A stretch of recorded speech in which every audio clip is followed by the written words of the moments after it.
الحمد لله رب العالمين والصلاة والسلام على نبينا محمد وعلى آله وأصحابه أجمعين أشهد أن لا إله إلا الله وأشهد أن محمدا عبده ورسوله صلى الله عليه وعلى آله وصحبه وسلم أما بعد. Continuing in our explanation of the manzuma, the poem عنوان الحكم of Abul-Fath Al-Busti rahimahullah. We stopped last week in line number 30, so we'll go from 31 downwards. And here we're going to speak about the other great wisdoms the author rahimahullah shares with us in relation to the wisdom that a human being, and more specifically the Muslim and the mu'min, can use in the day-to-day life. And so here the author says in line number 31, rahimahullah, لا ذل للمرء يعرى من تقى ونهى وإن أضلته أوراق وأفنان. That there is no shade for the person who is naked from piety and understanding, even if he is shaded by leaves and branches. So here the author rahimahullah, he gives an example of somebody who is free or is naked, i.e. not literally but figuratively, in terms of not possessing an understanding and taqwa. So such a person who has an absence of taqwa, an absence of aql and understanding, fahm, then they in reality are naked, even if they attempt to hide their shame or cover themselves with the branches and the leaves. Right? It won't give them shade. Shaykh Abdul Razak, Hafidhullah, Abdul Razak al-Badr, he says, what's intended, لا ذل له, it means لا عز له. He has no honor. So there's no shade, i.e. no honor for the person who is free of taqwa and nuha. In reality, we're supposed to be, as Muslims, we're supposed to be the people of taqwa and the people of understanding. As Allah subhanahu wa ta'ala, He tells in the Quran, إِنَّ فِي ذَلِكَ, verily in these stories and narration in the past, لَعِبْرَةً لِأُولِي النُّهَى, is a lesson for the people of understanding. لِأُولِي النُّهَى are people of understanding, people of aql. So in reality, a Muslim is encouraged to have taqwa and aql. يَا أَيُّهَا الَّذِينَ آمَنُوا اتَّقُوا اللَّهَ حَقَّ تُقَاتِهِ. Allah commands us in the Quran to fear Him as He deserves to be feared. And so He gives the parallel or the analogy of one who is naked or he is free of shade and honor, resembling somebody who is exposed without taqwa and without having any understanding. It's not befitting the believer. The believer should be one who has understanding. And in reality, if you lack understanding and you lack taqwa, then that's something which is not very good. In fact, it's detrimental to your faith if you don't have taqwa.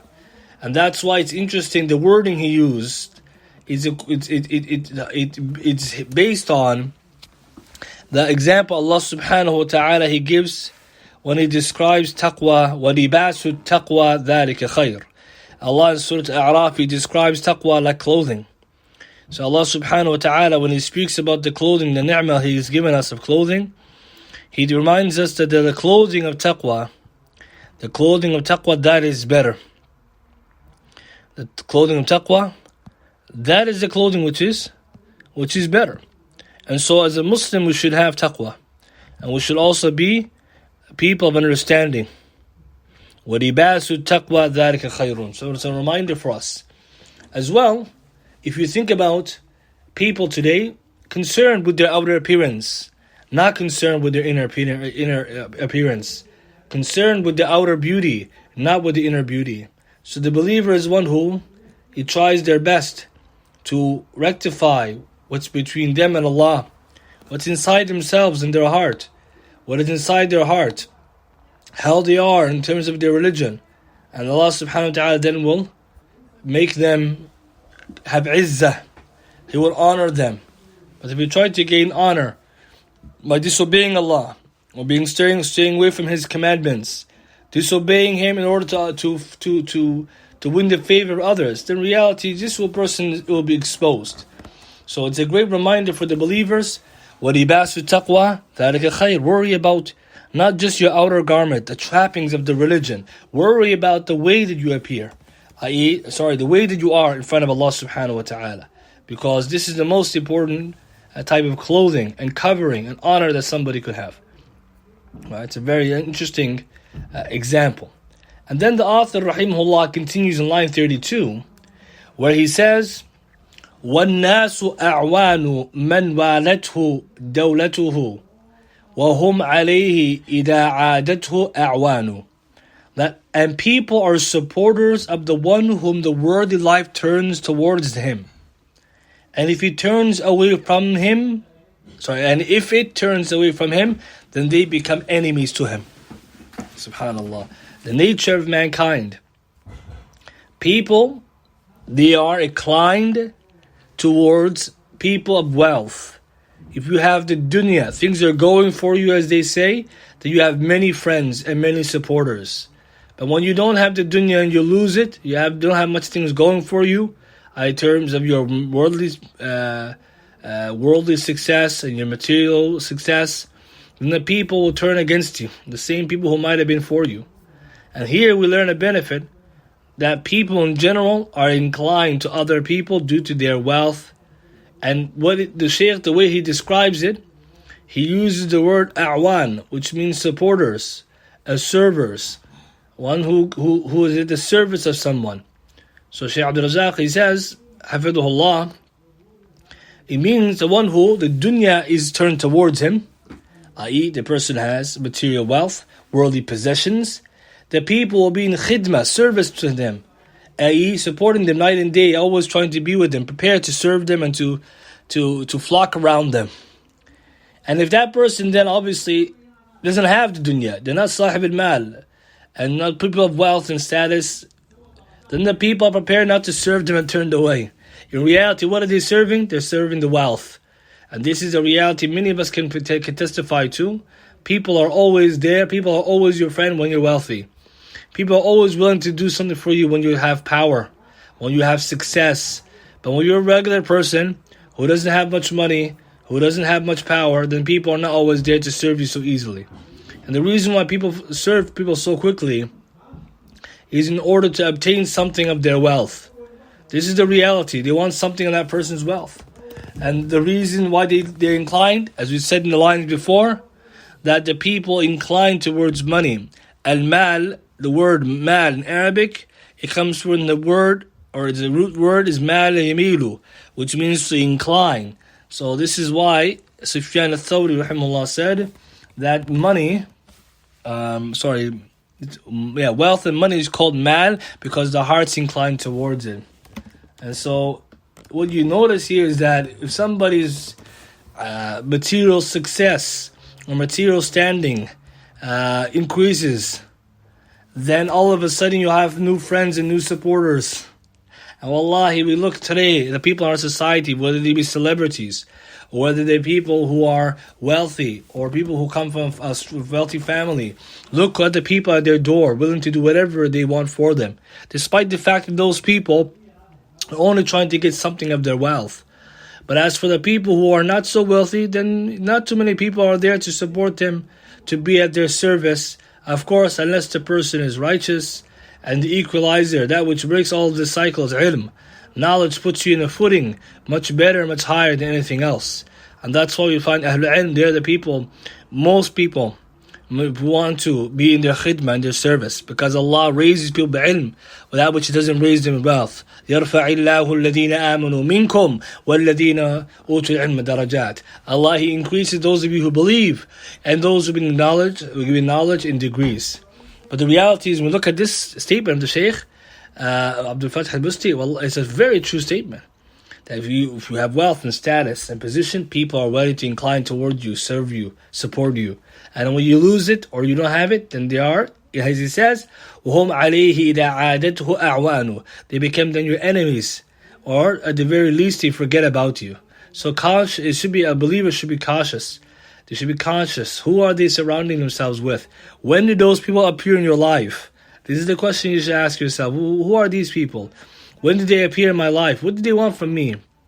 Are they trying to get some of my wealth?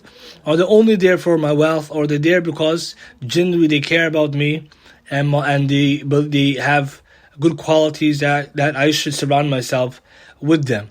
And that's why even those who have the higher level, even have a higher level in status, then in reality they're even more tested with bitana, internal friendship or eternal supporters who could be their cause of their downfall.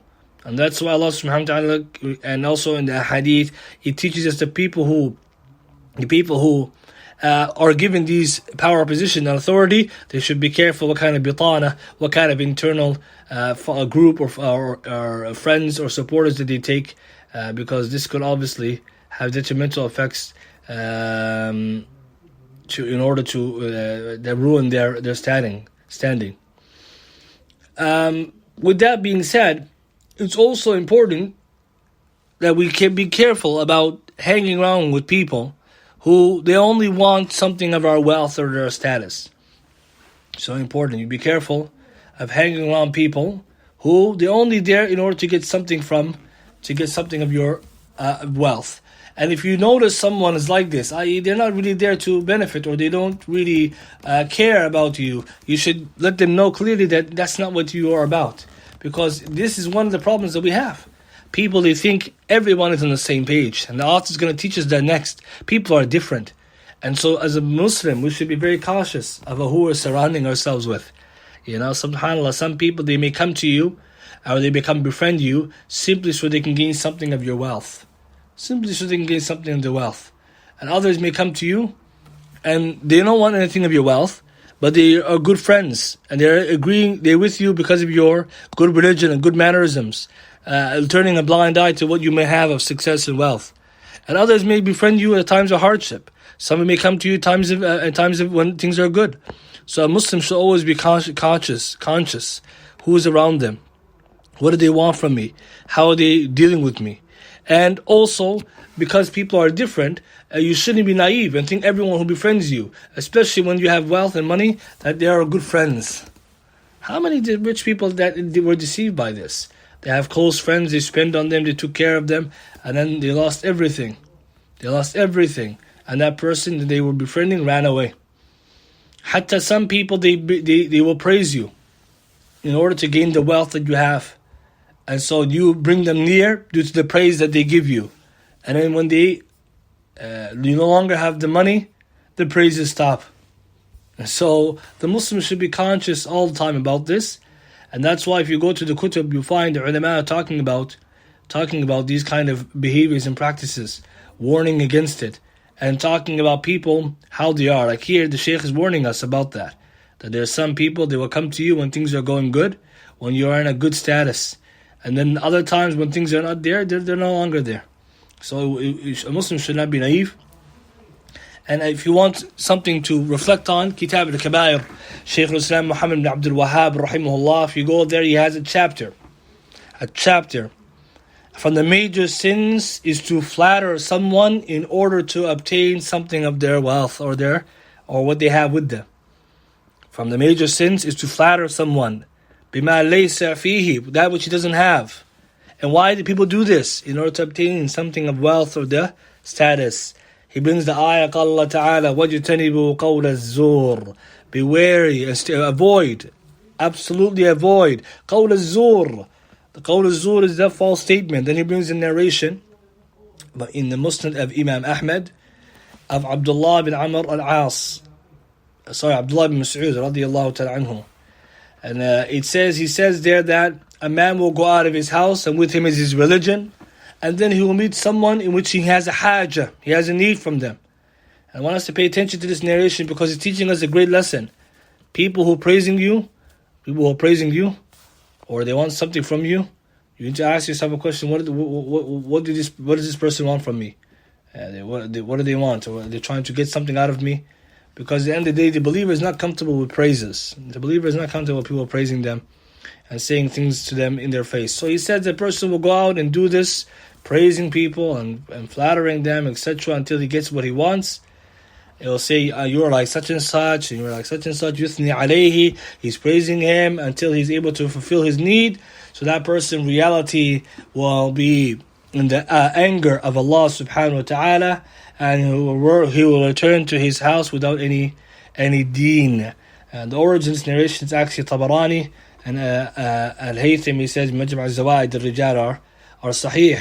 So interesting to see that if people are of this nature, there could be people flattering you. They want to praise you because they want something of your wealth. So be cautious.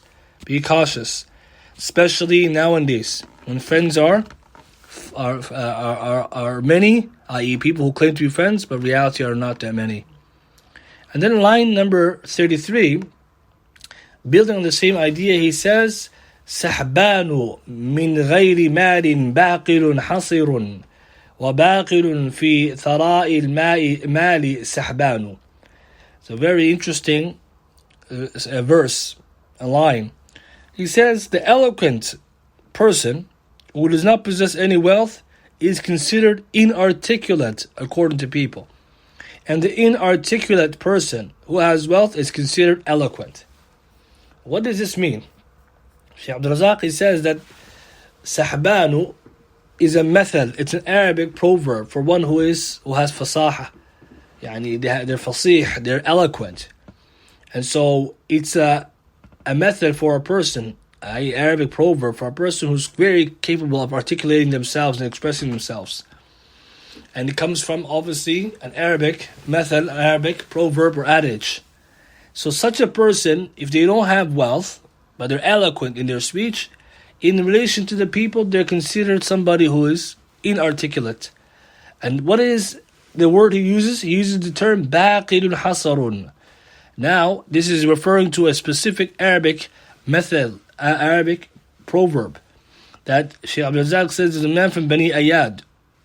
Bani Ayad, his name, or he was nicknamed, described with this kind of proverb. This man was one who was ay. Al-ay means somebody who's inarticulate, cannot express themselves very well. So such a person, he was a person who couldn't express himself, a man who came from this tribe. So one of the examples they give about him is that one day he was trying to buy a sand lizard, or he bought a sand lizard for 11 11 dirhams. And so he met the people, and the people asked him, how much did you buy this for? And he said, I got it. He couldn't express it. He had a difficult time saying 11 dirhams because of his speech impediment.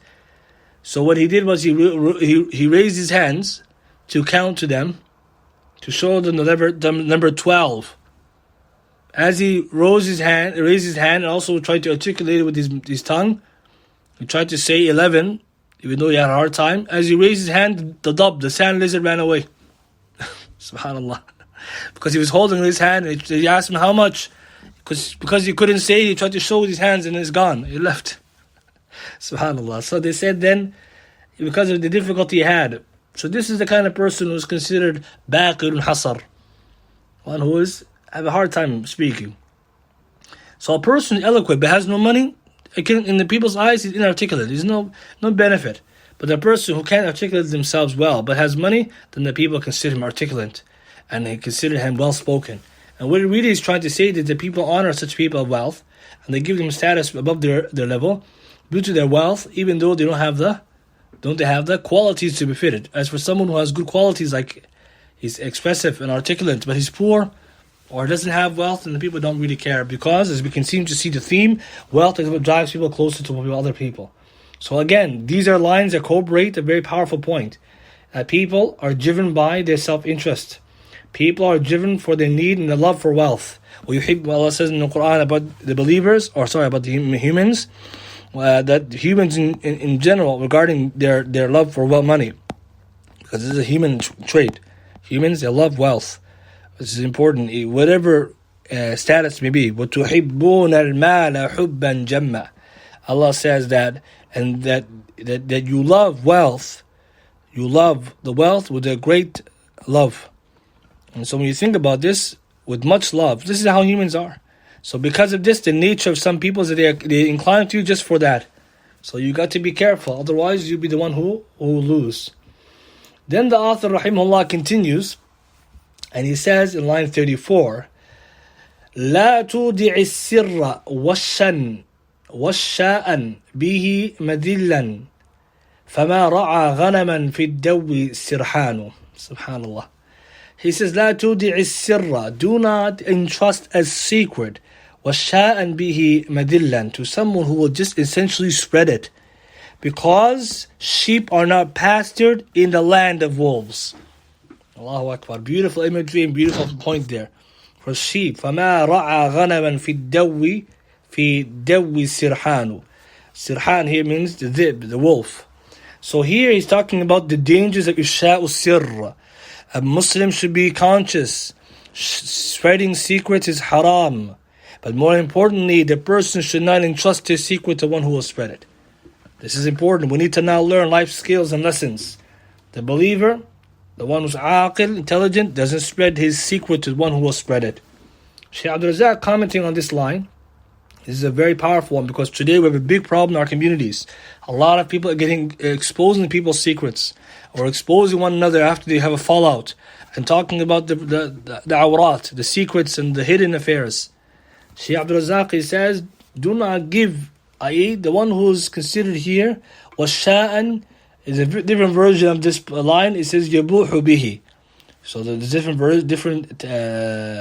wording according to one manuscript. It says يَبُوحُ بِهِ. Means don't entrust your secret to one who will just essentially broadcast it to everyone. Because the sheep are not pastured in the land of wolves. So he means here obviously that you should guard your secrets. And he gives the example of sheep. Sheep are masakeen. Sheep need to be protected. They need to be guarded. So if you want to protect your secrets, you wouldn't entrust it with such a person. And so in reality, it's such an important reminder to be careful who you sit with and who you share with. Because there's some people, they just spread the lies about others, and there's some people who spread the secrets. Ifsha'u sir is one of the major sins. It's a major sin. As again, Shaykh Muhammad Abdul Wahhab in Kitab Al-Kaba'ir, he puts it as a major sin. Ifsha'u sir. It's not something small to spread the secrets of others, because this is breaking the trust. It's breaking the trust that we're being given to one another. And that's why if you look in the Quran and the Sunnah, you find it with all clarity that no one's allowed to spread the secret of another. Of course, there's different types of secrets, but Allah subhanahu wa ta'ala says in the Quran, وَإِذَا جَاءَهُمْ أَمْرٌ مِّنَ الْأَمْنِ أَوِ الْخَوْفِ أَذَاعُوا بِهِ. That when an affair comes to them of safety or peace, they broadcast it, i.e. they spread it. And so here, this is the way of the hypocrites. When the news of Rasulullah that he had some issues with his wives at one stage of his life, the munafiqun spread the rumor that he divorced them. And then a lot of people began to carry this news. And the Rasulullah didn't divorce them. And Umar came, في Hadith Bukhari Muslim, he settled it. So it's very clear there. Allah also says in the Quran, يَا أَيُّهَا الَّذِينَ آمَنُوا لَا تَخُونُوا اللَّهَ وَالرَّسُولَ وَتَخُونُوا أَمَانَاتِكُمْ أَنْتُمْ تَعْلَمُونَ.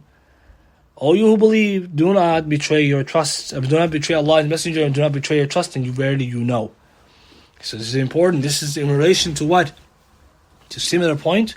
In relation to, according to Mufassirun, in relation to secrets and the trust between us and Allah in terms of our deen and the diyana, but also in terms of amongst one another.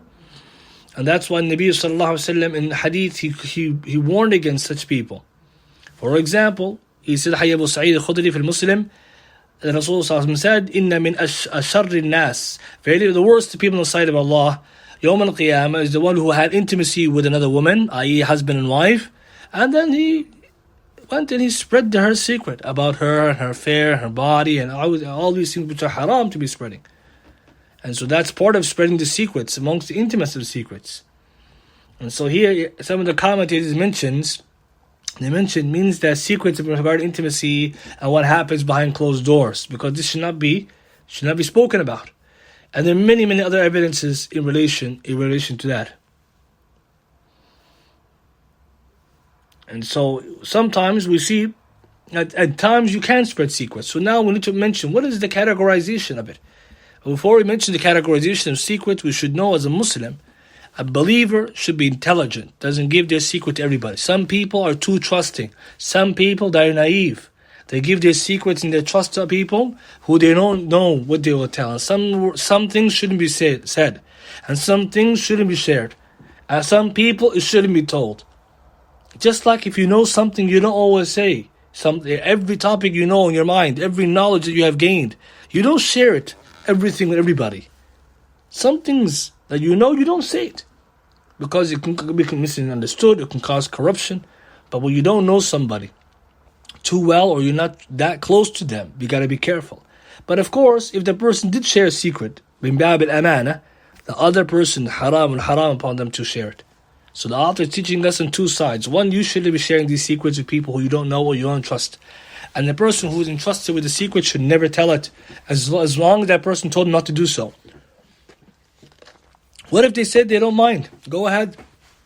I don't mind you tell it, because it's not something big secret. Then the ulama say it's permissible. And there's some proofs for this. So first we want to mention that secrets are of three kinds. In al-Mawsu'a al-Fiqhiyya Kuwaitiyya, it mentions secrets are of three types. Secrets are of three types.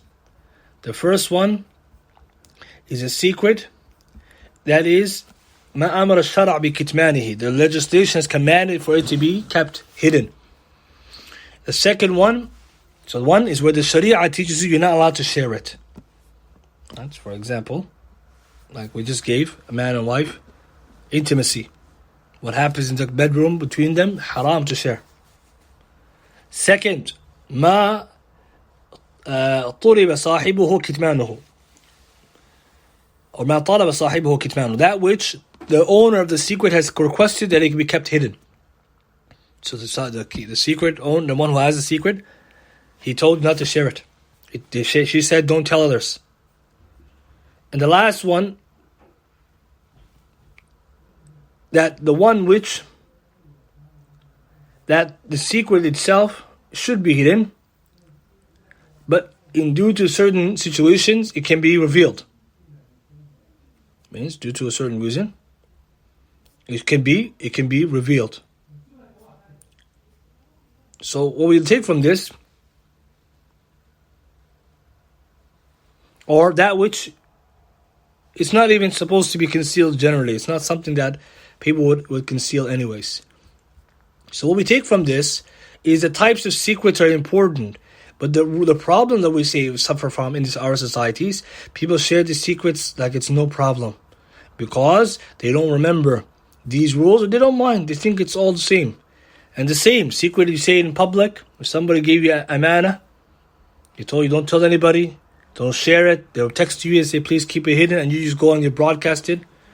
This is not allowed. Sorry, the third category, I'll correct myself, the third category is that type of secret, or that kind of matter, which in origin it could be kept hidden, but due to the nature of the person you're dealing with, then it can be shared. I.e., secret you tell your doctor about your medical life or your affairs of your life, or when you go to the mufti to get a fatwa, you need to tell him what's going on. Right? So generally those are kept hidden, but because of the nature, because you're seeking something from it, you need to. So what's the first example? We said the intimacy between the husband and wife in closed doors, not allowed to be spoken about. The second category, the one someone told you to keep it hidden. They tell you to keep it hidden. And in this situation, it has also two types. You're not allowed to spread it, but if there's a benefit that comes from it, i.e., if somebody told you this secret, you're supposed to keep it hidden. However, if they didn't tell you, please never tell to anybody. They just told you the secret and entrusted it with you, and there's a maslahah to tell it, then you can. And that's the example we're going to give now, that those situations is allowed. For example, hadith is mentioned Sahihayn, muttafaqun alayhi, is the hadith of Abdullah ibn Mas'ud's wife, Zainab, radiyallahu ta'ala anha. That Zainab, the wife of Ibn Mas'ud, she wanted to ask Nabi sallallahu alayhi wa sallam whether or not she can give sadaqah to her husband Ibn Mas'ud. So they passed by her, another wife, a woman, passed by Bilal, and they said, can you ask the Rasul sallallahu alayhi wa sallam about a woman who wants to give sadaqah to her husband and her orphans? Will she be rewarded for this? And they said in that part of the hadith They said in that hadith, do not mention our names to Nabi sallallahu alaihi wasallam. Do not mention our names to him. And the reason, obviously, they didn't want the Rasul to know who was out of modesty or shyness, or the fact that Rasul sallallahu alaihi wasallam would know the situation that they're in like this. So Bilal radiallahu ta'ala anhu, he went and he asked Nabi sallallahu alaihi wasallam, and the Rasul sallallahu alaihi wasallam then asked, which Zainab is it? Who's this? Which Zainab is asking this? And then he said, Zainab, the wife of Ibn Mas'ud. He told, even though that she said don't do that. And so the reason why is because Ibn Hajar and Imam Qurtubi, I believe it's Abu Abbas, they say because there's two situations here. One, that they didn't tell him don't say it. It's possible that they didn't say do not tell it. So he told it because Rasul asked.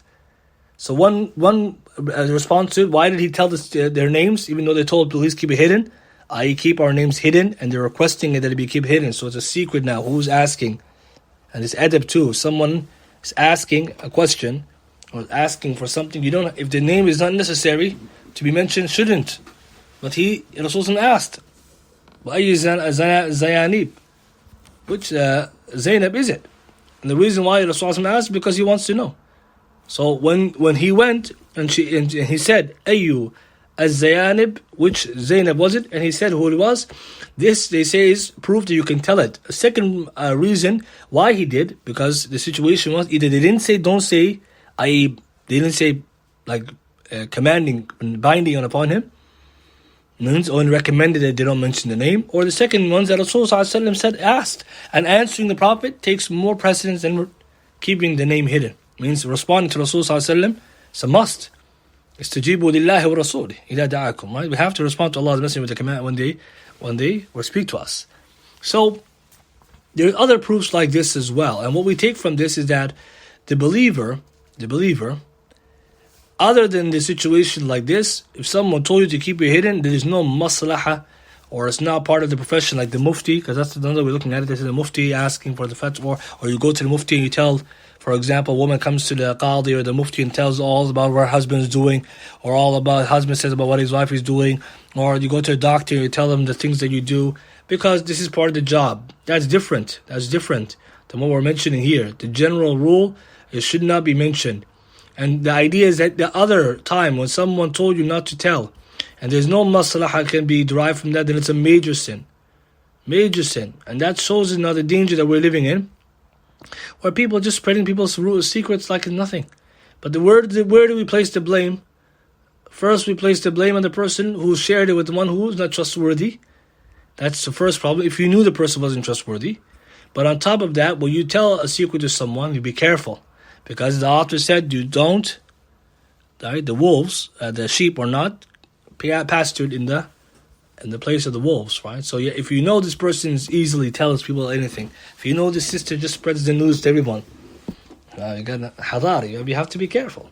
But if you're the kind of person who didn't know any better, and you told the person do not tell it, then the sin is upon them if they told it after. And again, if somebody told you not to tell it, that's it. The same we have now, amana.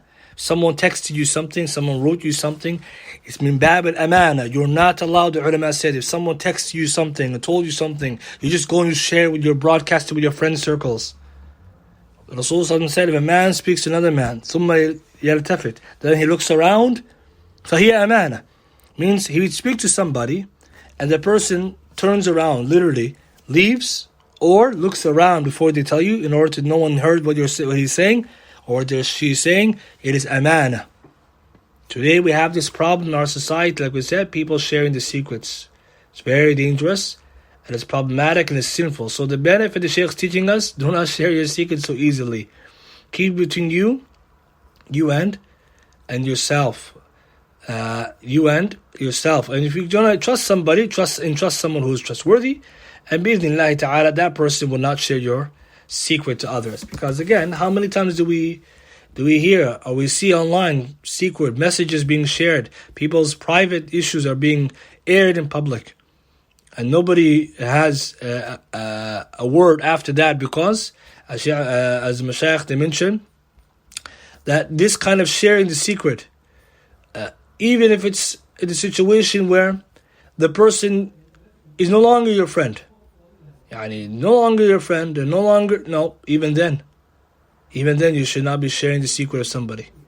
And this is important. Even if you have fallout, you're no longer friends, you boycott one another, then it's not allowed to be sharing. Because the secrets to be hidden, there's min bab amana. And that's something which we need to pay attention to. Because again, like we said, in our society, we're suffering from these things. And we need to think to ourselves, where is it coming from? Where is this coming from? People are sharing the secrets too easily. Or people, they think when the secret is entrusted to them, it's okay, the person wouldn't mind. And again, if someone told you something and they didn't really tell you to keep it hidden, and you feel this person wouldn't be bothered by it, you can share with other people. But if you're not sure of this, what do? You ask. And that's one thing, you have to have respect for one another. And other proofs to show that the origins should be kept hidden. And sometimes, it can be shared, like I said, due to certain reasons.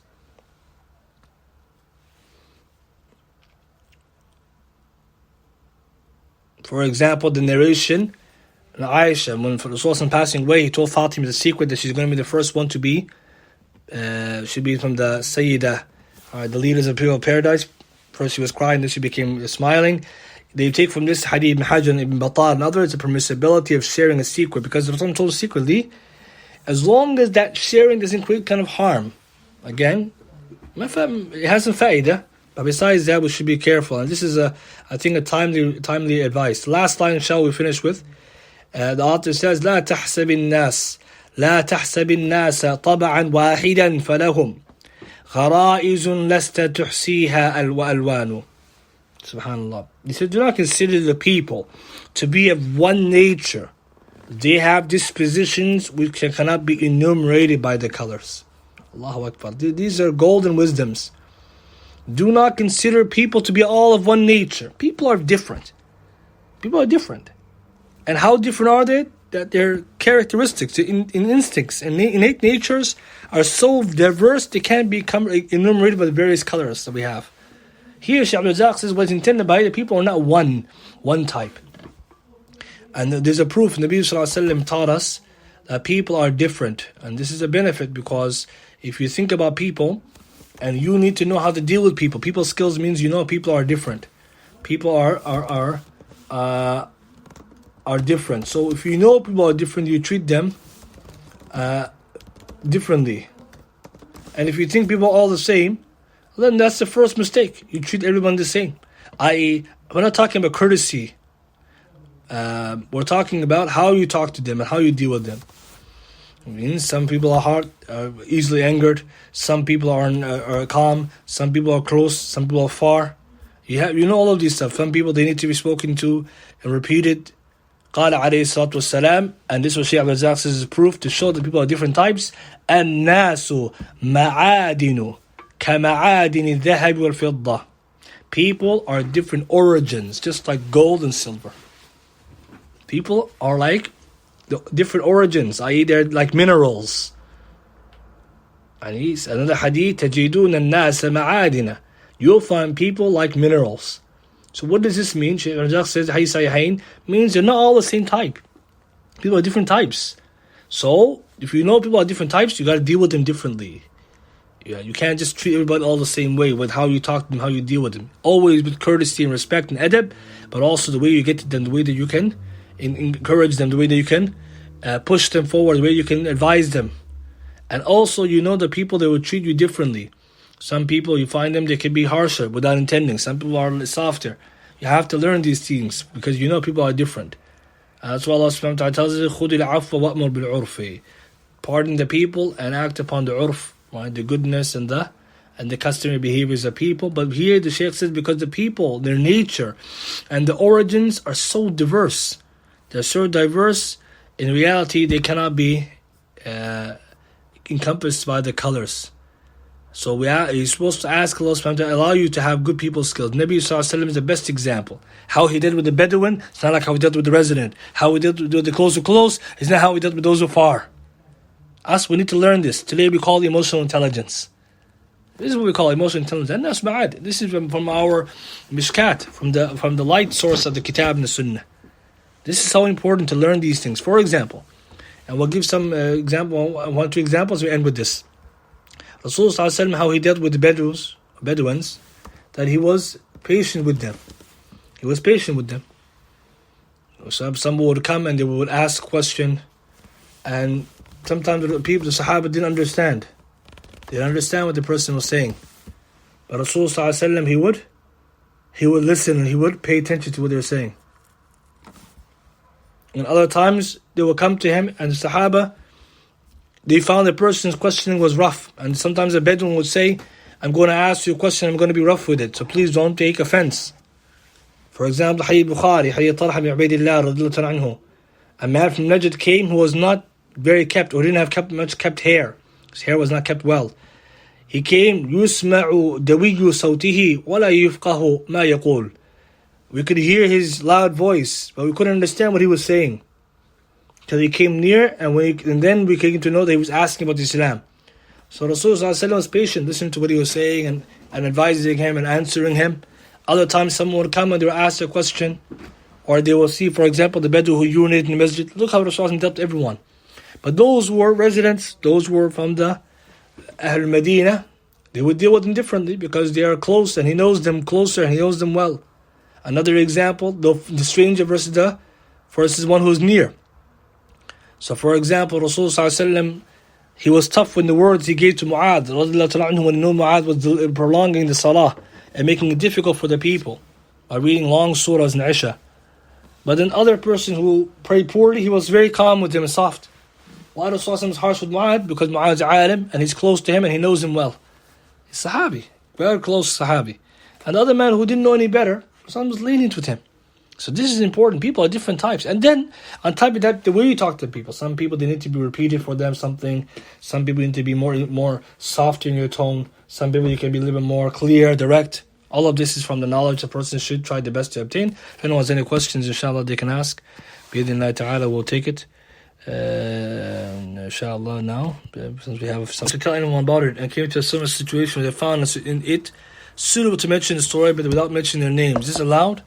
Yes, if someone told you something was secret and it has benefit, and again, when you're not sure that somebody may be benefit from this, or the person may be upset, you could exactly mention without their mentioning their name, or you could mention the benefit that the person gave, because we said that kind of secret can be told because there's a benefit, and maybe the person who would hear would find out about it, and you know if the person is going to be upset by it like this, you don't want to mention their name. But even then, like we said, if there's a benefit, maslahat, the person didn't say it's binding on you, then you can share it. But obviously you should be careful because you don't know if it's going to lead to harm. Because if you go around keep telling the story or keep telling that same benefit, the person may find out that you're the one spreading it and stop telling you anything. So to be wise is always to just make it general. If you ask the brother, can I share this with someone? Or do you mind? That's even safer, right? Because everybody is different. Some people don't like that their affairs reach others. Anyone else have any questions?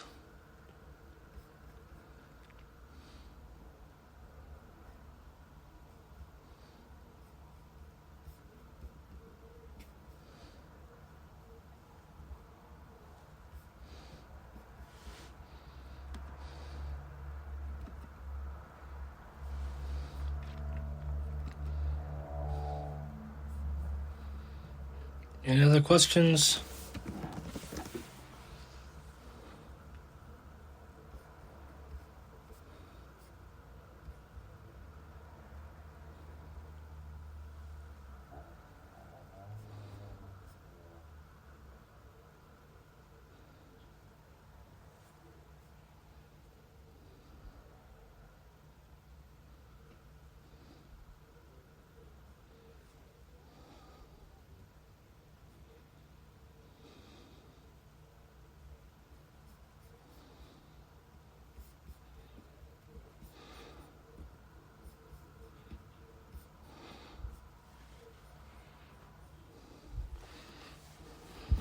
Someone says, should someone always say not to tell anybody when sharing a secret, or can you just tell the secret?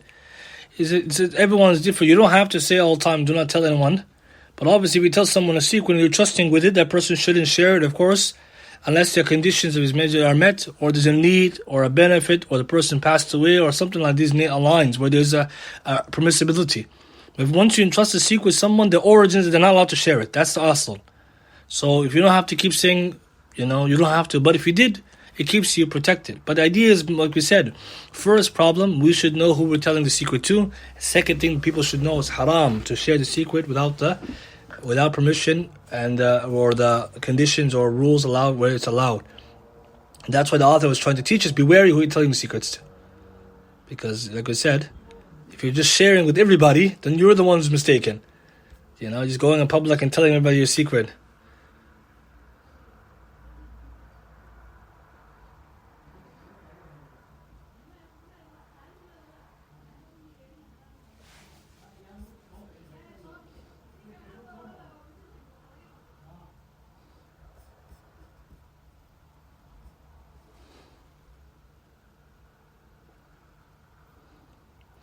Question says, you mentioned emotional intelligence, and it says that there are websites where you can use to understand someone else better. What's your opinion on this? Again, it depends what's on those websites, because we know that in the day, yes, this test, I believe there's a benefit we shared about this, or gathered about this particular test, Myers-Briggs test. So inshallah, I'll find it again. We can share it in the group.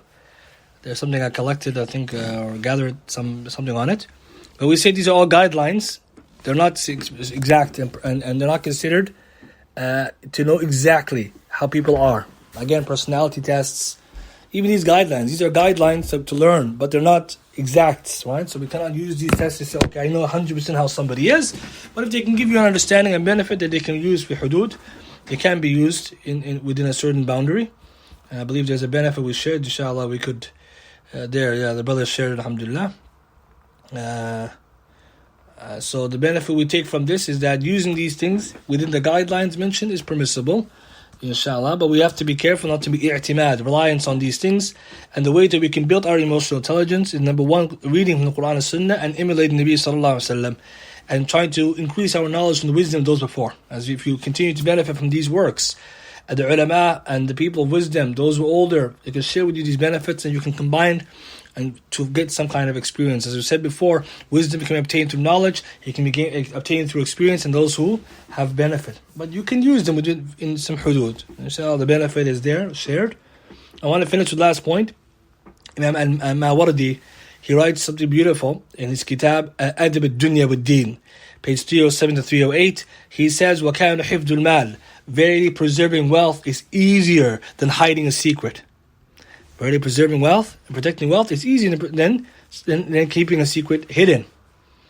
And then he mentions, because the boundaries, like preserving wealth, specific wealth, like doing hirs of it, protecting it, it's something which is well known. You can see it, it's tangible, something you can. But when it comes to protecting the secret, which is emergent or has been broadcast in the tongue of one who is articulate or one who can speak, then it spreads it, and it can't be contained. So subhanallah, just think twice about that when sharing secrets, that it's more difficult to keep a secret hidden and to protect it than it is to protect wealth, because again, we share it all the time, these things. And so to learn about these, and perhaps we can you can spend some more. I believe there's also some kind of work on this topic, if I remember correctly.